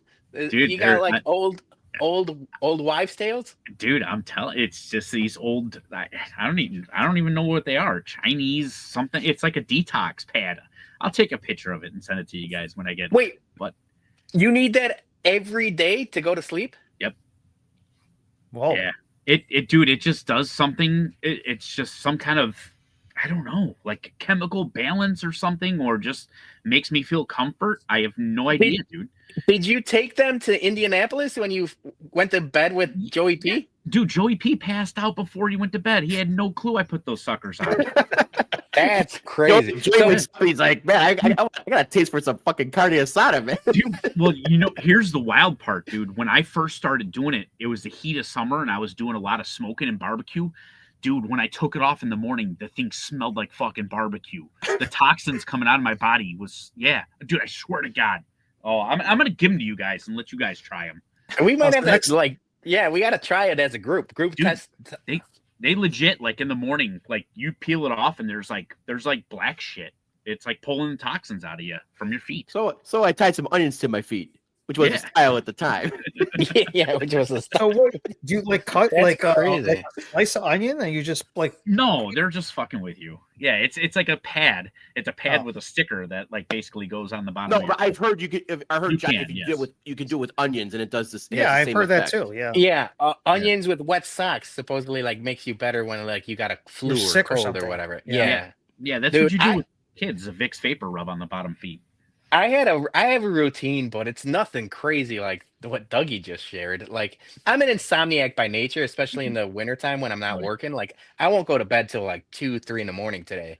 But when I do go to bed, Julie sleeps with a fan. So ever since I started dating her, I used to never need it. I never needed it. I didn't care for it. I thought it was weird in the beginning, and now we all have different sound. All of us. We have a sound machine in each room. Okay. So me and Julie have a sound machine where we could put it to fan or waves or rain or whatever. The kids have one as well. We all sleep with sound machines. But the main thing I do, and it's probably bad for you because like I already have too much screen time. But to unwind, after I turn off the lights and the TV and everything else, I'll do the New York Times crossword puzzle, and now I sound like an old man. But I'll do glass of milk. I'll do the New York Times crossword. I'll do connections. I'll do strands, and then Wordle. It's like 5 of them, and I do them all. So I'll do them all until I fall asleep, or I'll complete them and then go to sleep. But it's every day. Every day I'll do the crossword, the strands, connections, all of that. I got news, my friend. That is not an old thing. A lot of the younger people love doing that any time of the day. So I don't think that's like an old type thing. I think that's good to unwind. You're just relaxing and all that. So I don't think that's out of the ordinary. It's just you're just unwinding. See, like I might do sometimes is I'll scroll a little bit on Twitter and I'll put the phone down and then I have to put the TV on. Once the TV's on, I'll just lay down, just watch whatever, and I'll like put history on or wrestling on or whatever, and just let it just like go. Hey, question, because we used to live together, Johnny, and you've always had you always slept with the TV on. It's almost like ambient noise. But there were some times when you slept with your eyes open. Do you still do that? No. Because that freaked me out. Can I tell you something? I was fucking with Sure. you that whole time. No, Yeah, I was. bullshit. It's been No. no, I was. I would. bullshit. I was. I don't sleep with my. I don't sleep with my eyes open. There was multiple times. Our cousin Joel could verify. It's not one time. You did it multiple times. You can bring him on the show. It's fine. All right. We got to figure that out. Peter, you know what the real thrill is like finishing all 5 of your things before your butterscotch candy dissolves in your mouth. Shut up. Yeah, can't sleep's number 2, especially for me when I know I have to get up for like early for work or for a trip or something. Like you're trying to make yourself fall asleep, you can't, and then you just get frustrated and it's annoying. And you're like, what the fuck? I gotta be up, and then you see the clock ticking down or going up, and then your sleep starts ticking down, and it's annoying. Jason, you mentioned it. It's a great call, but whenever I mean, maybe Dougie, you could answer it better because you go on trips more than anybody. The day before a trip, I don't even try to sleep anymore because I know I'm worried about, did I pack everything? Do I have everything? You know, it's like your mind's just racing. So even if I want to go to sleep, it's like at most 2-3 hours. Like the day before a trip is almost like right. hell on wheels. Yeah. Yep. I'm good. You're just used to it now. Yeah. I start, I'm a weirdo, dude. I start packing like a week ahead of time. Okay. And I have an actual spreadsheet of all the stuff that I need. And it's just literally checking it off, putting it in, checking it off, putting it in, checking it. I mean, so by usually 3 days before my trip, like bags packed, there's nothing to do but just count down the clock. Yeah. No, I'm with you, Peter. My mind races. I can't. Yeah. I get like, I'm just like, all right, I got to be up at 5 a.m. Yeah. And then it's like, all right, I'm going to go to bed at 11, try to get 6 hours. And then you can't, next thing you know, it's like 1:30 in the morning and you're like, fuck. Yeah. I'm sleeping on the plane. Yeah. All right. And drum roll, my number one most annoying thing, swallowing down the wrong pipe. Oh, yeah. I mean, that's not even annoying. That's a problem. That's like a legitimate problem. I mean, how often is that happening to you? You never wrong pipe something? I mean, yeah, like, but like, are you just talking like once in a while? Because that does happen to me. That's like once every 5 years. 5 years? No, I don't say 5 years. I would say maybe average once or twice a year. That might happen. I can't even think of the last time I did it, to be honest with you. Well, obviously, Dougie's pipes are well piped. Yeah, right. Yeah. But no, I don't think it happens that often. Like, no, you never, not even eating, just like you swallow down the wrong pipe or something. You never done that? If anything, like maybe you're drinking something while talking, you're coughing. Yeah, you take a water or something. You wrong pipe water or something. But even that, to me today. It's not. Yeah, no, it doesn't happen. I can't remember the last time it happened. Wow, you guys must have powerful esophaguses then, because I would say I maybe wrong pipe something maybe like once a month. Oh, maybe I don't have it that often. Maybe I'm just drinking too fast, but like, you gotta be careful. Like, just water, beer, bourbon. Have you ever wrong pipe bourbon? That's the worst. That oh my god, that burns like hell. Yes, that is a problem. Yeah, but wrong pipe of pepper too. That's just as painful. If you're eating something like salsa. Now that you mention it, I don't even know if it's like wrong piping bourbon or just taking too much at one time when it's too hot. Like, I don't know how to explain it. Okay.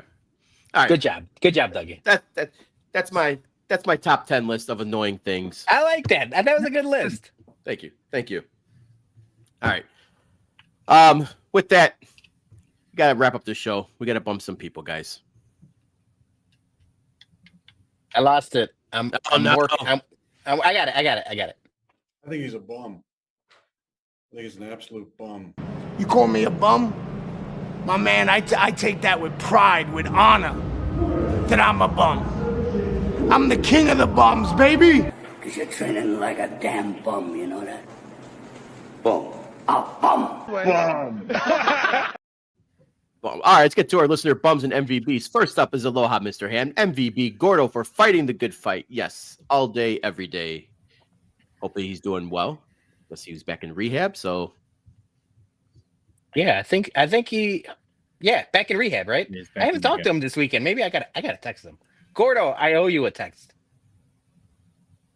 our buddy Jose, MVB, the whole Shy Sports Bums family, for wishing my wife, Stephanie, a very happy birthday over the weekend. Happy birthday. Yeah.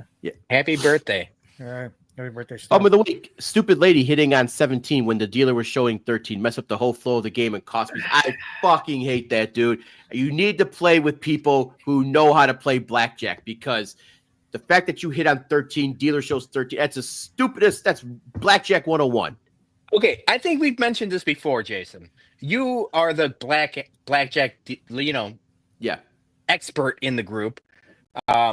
I like playing blackjack every once in a while, but I play fast and loose. But that being said, hitting on 17 is crazy. Like, why would you ever hit on 17 with a 13? I understand that. But all right, so now I have a question for you, Jay. If I have the dealer showing 13 and I have 15 and I still hit, are you getting mad at me? Yes. 14. Yes. I would never hit on, if the dealer's showing a 13, I'm not hitting unless I have anything under 11. I'm gonna take the chances and let him bust, because the chances are he's gonna throw a face card no matter what. All right. And So does it matter how many people are sitting at the table? sometimes yes. I mean, I always find it better like playing with at least a minimum 4 people. I feel like when you only have like 2 or 3, the dealer can kind of get you at times. Especially if you don't not playing with people who, don't know what they're doing. Yeah. I'm also guessing that you're saying all this from the end seat, Jay, because if you're the front seat, Right. like everybody else is probably going to hit. Yeah, I always like to take the front seat, like the first or second spot on the table. I always like that. Oh, shit. We gotta have like a blackjack night with like beef loaf and HBIC and stuff like that. But Because I do like playing, but like I said, I don't play by your rules. I'll double when I don't have to double. I'll do. Who cares? But see, Dougie, like I take that spot because I know, I'll set the table or whatever. Sure. And then, like, if that guy's got 13, you don't necessarily want to be hitting because you don't want to take those face cards out of the deck. So it's like fuck, like you hope the other people have the same common sense and like don't hit, like, because then you're gonna take a face card and he's gonna get a 7 or something. Yeah, right. I was just thinking more along the lines of like, hey, you're staying true to your form, but then the rest of them can fuck it up along the way. Yeah, well, that's the thing, and that's when you either got to walk away or then you got to switch positions. Then, because or then the person who's fucking it up takes the card you need. Right. Hitting on 17 is wild. Yeah. That's regardless. That's terrible. Yeah. All right, Joey P, bum of the week, the NBA All-Star Weekend. Yep, we talked about it earlier. Absolute fucking shit show. MVB, Sandy, for once again accepting to be my Valentine this year. You guys are cute. Get out! No, don't give him credit for this. This was in wrestling terms, this is a cheap pop. Joey, she got no choice at this point, buddy. Like, what do you mean? Get out of here, Joey. He's just trying to. That's the baby face of the group, trying to gain points with the audience. Hey, he's doing that. He loves his wife. Let him do that, okay? Just let him do that. I love my wife too. We all love our wives. Yeah. Joey, it's fine. Don't listen to him. You're good. Arjun, bum of the week, cancer. Well wishes to Bobby Jenks. Yeah, best wish to him. He stomach cancer with that. Hopefully T's and P's. He, kicks the shit out of it. So 43, right? Yeah, young. That's crazy young. Obviously, cancer. Fuck cancer, regardless of age. But when I saw that, I'm like, holy cow! I thought he was a little bit older than us. Like 43, I feel like is right around our age. Yeah. MVB Rockstar Games for having taxi work in GTA Online be 2x money this weekend. Just been driving game NPCs around with my taxi, making good money and obeying the law. Cool. Okay. Mike likes autographs. Bum of the week. LaFraud James. He is the only answer. Yep. That was bad. That was bad for him. MVB 3 fights in 9 seconds for Team USA. Fuck them up. Fuck them up.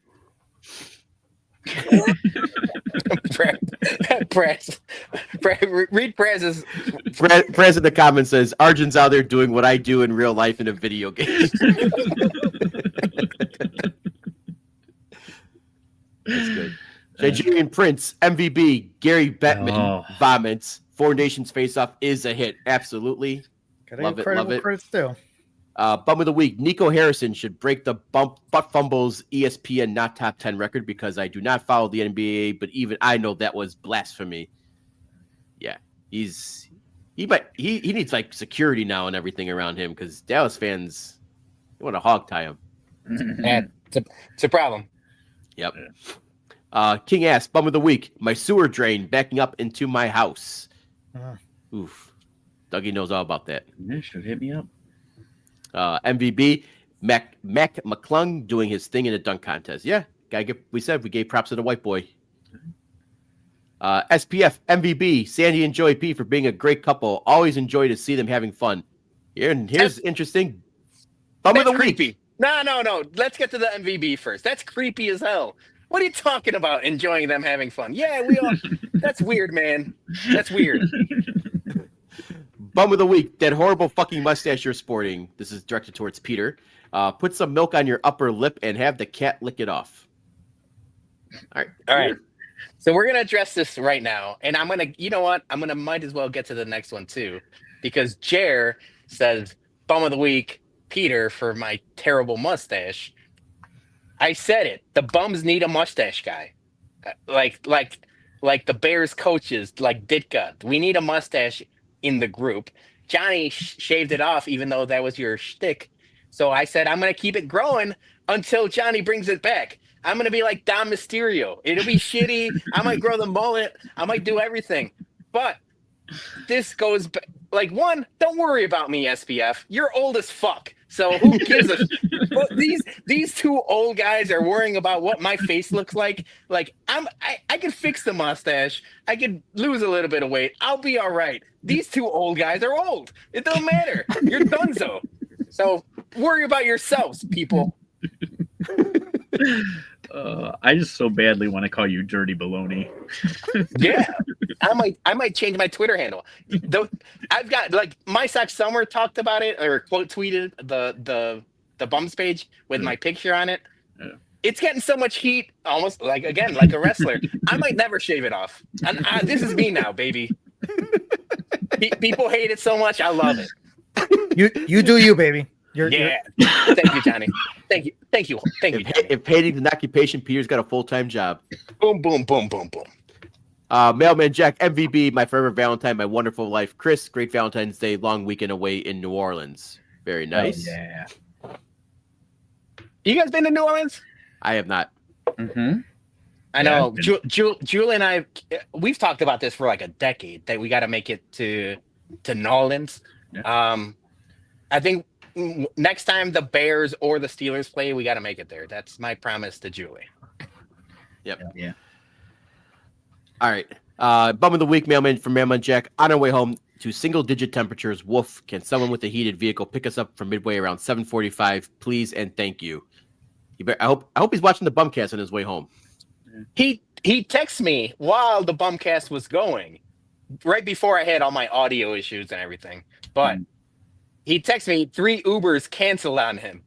So he might still be watching the BumCast from Midway. Oh, man. All right, let's get to our bums and MVBs. We're gonna let Johnny start it off today. I only have one bum, and that's the one that happened on Saturday. Obviously, I am a big Illini fan, and I was excited for this event. Terrence Shannon Jr. Had a hell of a career over in the Illini. Was part of that Elite 8 team last year. Was retiring his jersey, and this came up where it was upside down. I don't know how you can mess that up.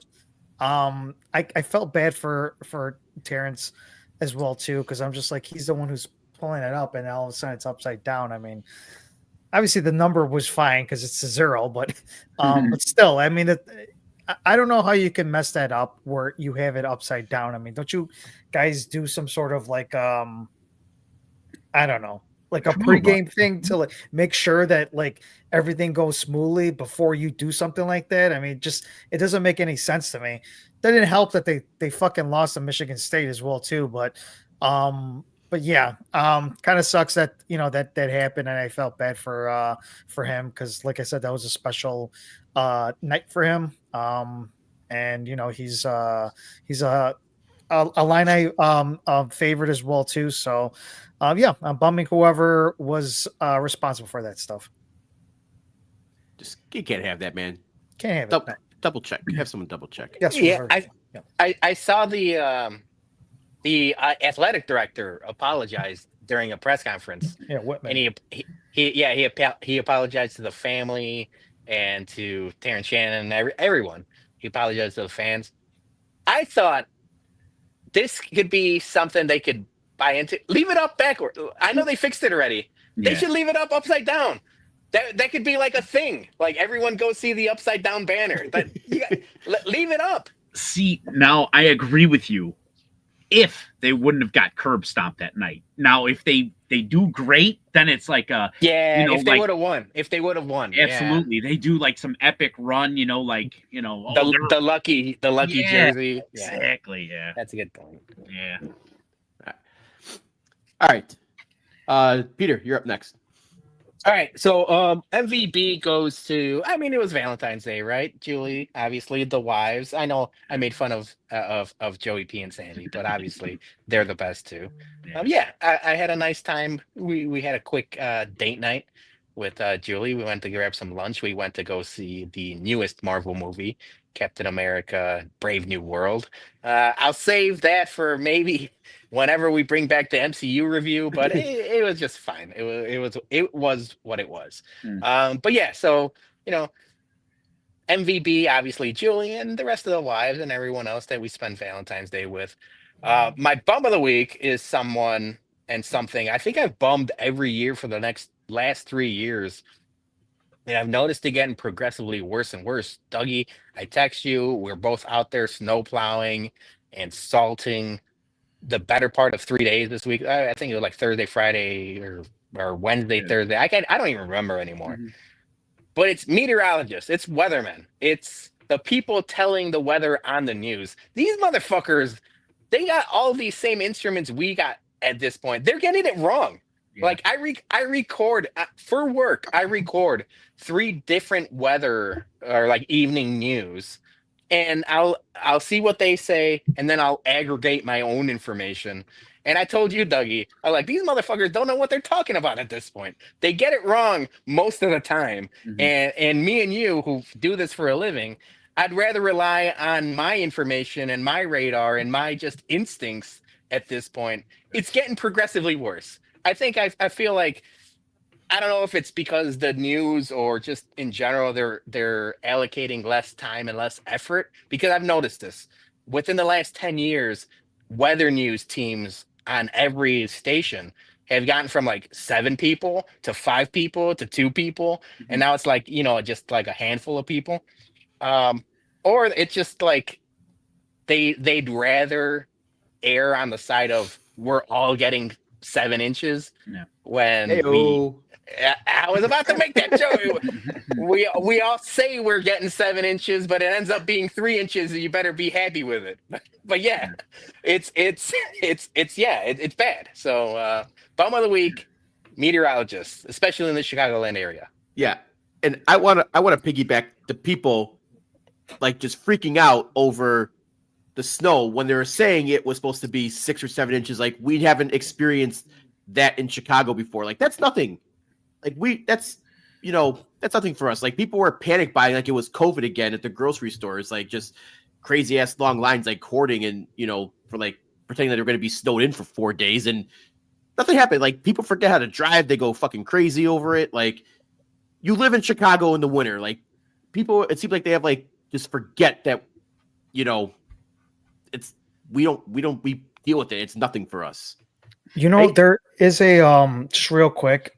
I don't go on Facebook too much, but there is a Facebook page called Your Chicago Weather.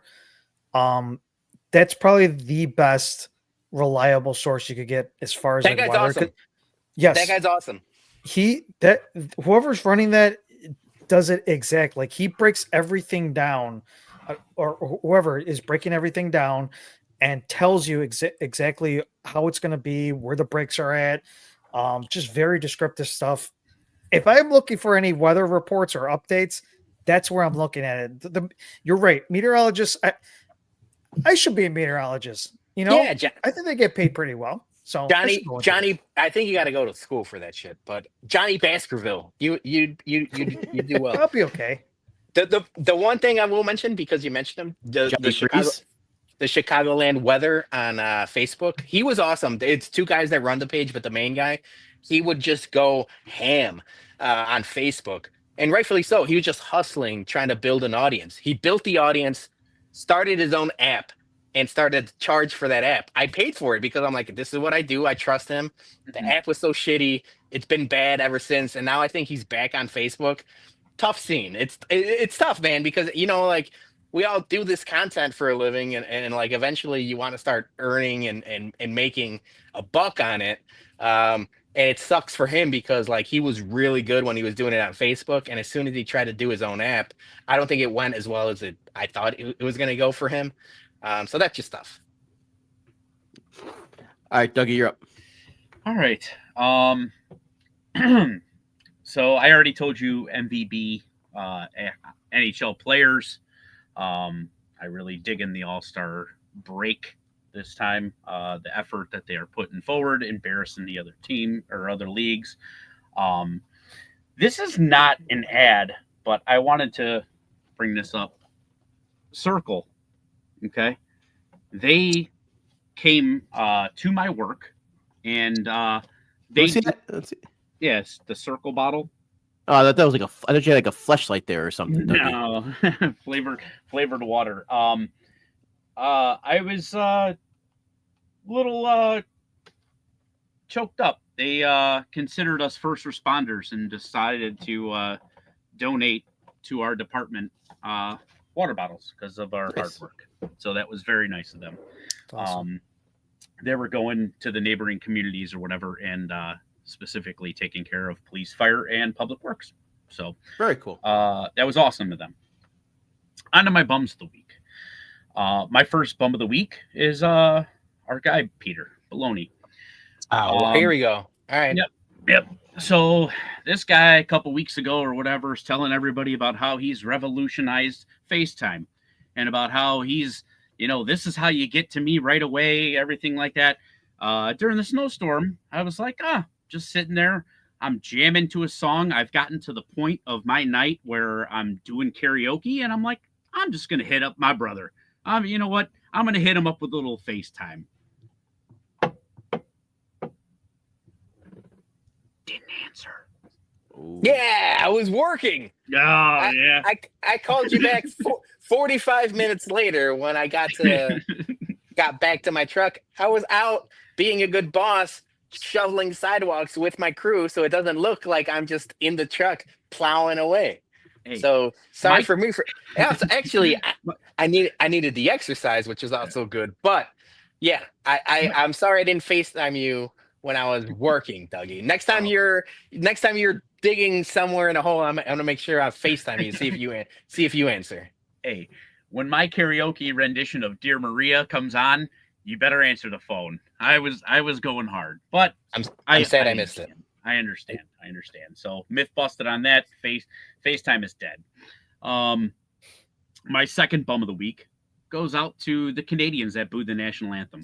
Not just Canadians, but those filthy scumbag Montreal French Canadians. The worst Canadians there possibly could be.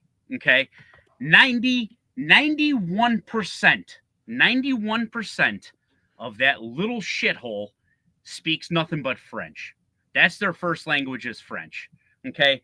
So A1, you're already off my list as a place to visit. I don't give a shit how beautiful it looks, whatever. So you know what? Part of me was like, okay, maybe I'm throwing past judgment. I'm going to go in there and I'm going to look and I'm just going to see. If I ever did want to go there, let me go check out the top attractions. Okay. So that's exactly what I did. I go and I check out their top 10 attractions. Number 1 through 7 are old churches. Lame. I'm like, hey, if I want to do that, I'm going to go someplace like Italy where I'm going to get some good food. Okay. I'm not going there for old churches. So I'm like, all right, you know what? Maybe it's just a big history thing. Let me just keep on going down this list. Number 8, a fruit and vegetable market. Your number 8 attraction is a fruit and vegetable market? What are you bringing to it? There is nothing you're bringing to me. Fruits and vegetables. What type of great fruits and vegetables are you guys producing during right now? Nothing. It's a shitstorm up there. It's terrible up there. Garbage. It's cold. Garbage. Yeah. You're not producing anything new. Fuck out of here. Number 9. They got this thing called the Underground City. I beg you guys, go Google pictures of it. It looks like Woodfield Mall. Nothing fucking special at all. Lame as fuck. Number 10, right back to another church. Montreal, suck a bag of dicks. I am never coming to see you. Nothing. French Canadian, take your French fries, take everything else French, your baguettes and your fucking thing. Go to fucking Paris. Get out of my life. Poutine. They probably don't even make good poutine there. Where are they getting cheese curds? Laissez copeton. Poutine pie. Yeah. Nice little Home Alone restaurant. All right. Yeah. I'm taking us home today, guys. I'm gonna start with my MVBs. First one, I hate doing this, but I'm gonna give them their credit. The McCaskey family. Okay. So Virginia was buried this past week, and at her service, there was a lot of flowers that were, sent by other teams, and I have to love the Bears' pettiness for this because they had the Packers flowers. They were sitting in the back of the room. They were not up front, center. They were in the back of the room. I like that. I like that a lot. And from what I heard in a report that there were Packer symbols or logos as like the urinal cakes in the funeral home. Oh my God. Damn. Wow, that's That's super hardcore. petty. I respect that. Respect. Yeah. So for pettiness, I'm gonna give the McCaskies some props on that one. Good job. Fuck the Packers forever, even until death. All right. My second MVB, Jeff Bartlett, friend of the Bums. He came through on Wednesday, just out of the blue, text me the pre-sale code for the White Sox to get, tickets for all of us. And I sent it to you guys. So we were able to get our home opener tickets, before they went on sale to general public. Oh, Peter you did the My Sox summer there. I didn't know that. I didn't know I had that power. I'll do this. Oh. Valentine's Day. Sorry, Do Jason. this. Do this. Jeff Bartlett. Yeah. Jeff Bartlett, MVB for there you go. I like it. All right. And then finally, my bum of the week. This might be number 1 seed for the tournament next year. He might run the table, but we'll see. Mike Madigan. If you don't know, he was the face of corruption in Illinois, and he was finally, after all these years, found guilty of bribery conspiracy, but he did not get charged with the racketeering, so that was the top count. But he got charged with a bunch of other stuff. He's probably going to jail. Hopefully, we'll see if how corrupt the city really is. But finally, after all these years of everyone saying how corrupt he was, they finally locked him down and made him a felon on it. So, Bum of the Week, Mike Madigan, for just ruining Chicago politics for decades. I like the Bum of the Week, Jason. But now, just like Rob Blagojevich got pardoned just wait a couple decades, he's probably going to get pardoned somehow. Oh, I think he's up there in age too, right? So yeah, pardoned by God. Yeah. So, all right. That is our show. Thanks to everyone who, commented for us and joined us in the show. We will be back this Friday for Bum's Happy Hour. We had some stuff that came up beyond our control with all the weather and everything that we weren't able to get. And obviously with Valentine's Day, we got wives to appease. So we weren't able to do the show on Friday. But Bum's Happy Hour will be back this Friday, presented by Jack's Place. And as I mentioned before, the form for Whiskey at Comiskey Home Opener will be going out tomorrow. So keep an eye for that. Make sure you can RSVP for that right away so we can get everything on board as good. And Peter's just he might never use his laptop ever again for this. He's going to be on his phone all the time. No, I'm sorry, dude. I hate that my mic's not working. I've got anxiety up the ass right now, so I got to fix it. All right. Thanks, everyone, for a great show. We'll see you very soon. Have a good week. Bye. I don't have an outro. So, wait, no, I do have an outro. This is the outro. Yeah. Till we get to the outro. Outro ain't playing. I'm clicking. All right. End the stream.